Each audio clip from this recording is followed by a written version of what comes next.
అదే RTV app వార్తల్ని క్షణాల్లో చదివే అవకాశం ఉంటుంది. ఒక న్యూస్ పేపర్, ఒక టెలివిజన్ ఛానల్ మీ చేతుల్లో ఎప్పుడూ ఉంటాయి. తిరుగిరులపై స్వామి ఆవిర్భావం ఎంత అద్వితీయంగా ఉంటుందో ఆయనను మేల్కొనపడానికి మనం పాడే సుప్రభాతం చరిత్ర కూడా అంతే అద్భుతంగా ఉంటుంది. కొన్ని శతాబ్దాల క్రితం మొదలైన ఈ ఆచారం ఇప్పటికీ నిరాటకంగా కొనసాగుతూనే ఉంది. స్వామి వైభవాన్ని నలుచెరుగులా చాటుతూనే ఉంది.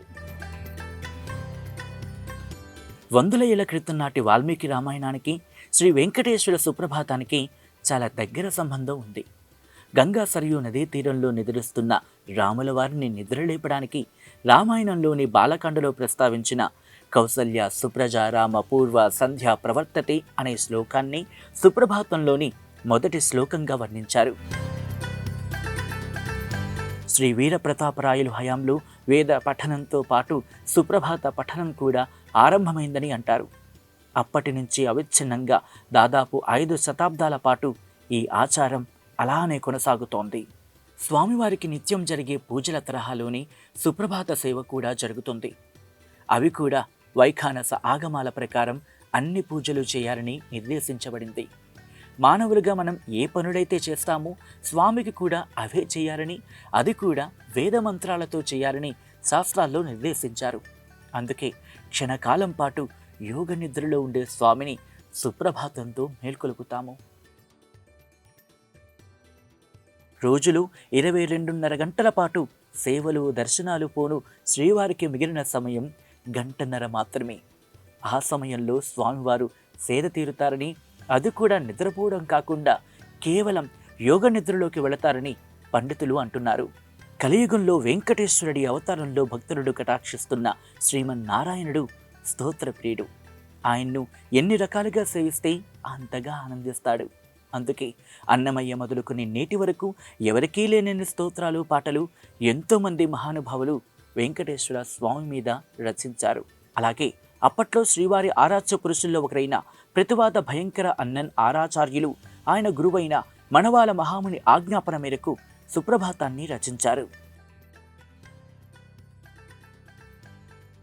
వెంకటేశ్వర స్తోత్రంలో అతి ముఖ్యమైనది వెంకటేశ్వర స్తోత్రం. సుప్రభాతంలో 11 శ్లోకాలున్న ఈ స్తోత్రం మొత్తం భగవంతుడికి కీర్తించడానికి రాసినవి. కౌసల్య సుప్రజారామ అనే శ్లోకం రామాయణంలోనిది కాగా 9, 13వ శ్లోకాలు మార్కండేయ పురాణంలోనివి. మార్కండేయ మహర్షి ఈ పురాణం రాయడం వెనుక కూడా ఒక కథ ఉంది. శ్రీ మహావిష్ణువు అవతారమైన వెంకటేశ్వర స్వామికి ఆయన పరమ భక్తుడు. ఆయన భూలోకంలో వెంకటాచలం మీద యాత్ర చేయాలనుకున్న సమయంలో గరుత్మంతుడిని సంప్రదిస్తాడట. ఆ సమయంలో ఈ 14 భువనాల్లో వెంకటాచలం కంటే పవిత్ర పుణ్యక్షేత్రం మరేదీ లేదని, వెంకటేశ్వరుడి కంటే పూజించదగిన దేవుడు మరొకరు లేరని గరుత్మంతుడు మార్కండేయ మహర్షికి చెబుతారు. వెంటనే నేటి కపిలతీర్థంగా పిలుచుకునే ప్రదేశానికి చేరుకున్న మార్కండేయ మహర్షి ఆ తర్వాత 7 తీర్థాల్లో స్నానం ఆచరించి అనిర్వచనీయమైన అనుభూతిని పొందుతారు. వెంకటాచలం అంటే ఏంటో, అందులోని పరమార్థం ఏంటో తెలుస్తుంది. ఆ సమయంలో ఆయన ఆశువుగా రాసిన పద్యాలే నేటి వెంకటేశ్వర సుప్రభాతంలో భాగమైన వెంకటేశ్వర స్తోత్రంలో భక్తులు ఆలపించి స్వామిని సేవిస్తున్నారు. మార్కండేయ మహర్షి వెంకటేశ్వర స్తోత్రం రాసిన చాలా ఏళ్ల తర్వాత ప్రతివాద భయంకర అన్నన్ ఆరాచార్యులు సుప్రభాతాన్ని రచించారు. స్వామి శ్రీ మనవలమాముని శిష్యుడు అన్నన్ ఆచార్యులు. గతంలో వెంకటేశ్వరుడి అవతారాల్లో ఒకటైన రంగనాథ స్వామి స్తోత్రాన్ని రాసింది కూడా అన్నన్ గురువుగారైన మాముని కావడం ముల్లోకాల్లో అన్ని వెంకటేశ్వరుడి అవతారాలైనన్న సత్యాన్ని రుజువు చేస్తుంది.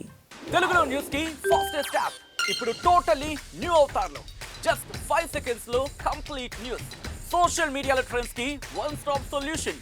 Live TV app voice search option తో ఇప్పుడే డౌన్లోడ్ చేయండి లేదా అప్డేట్ అయిపోండి.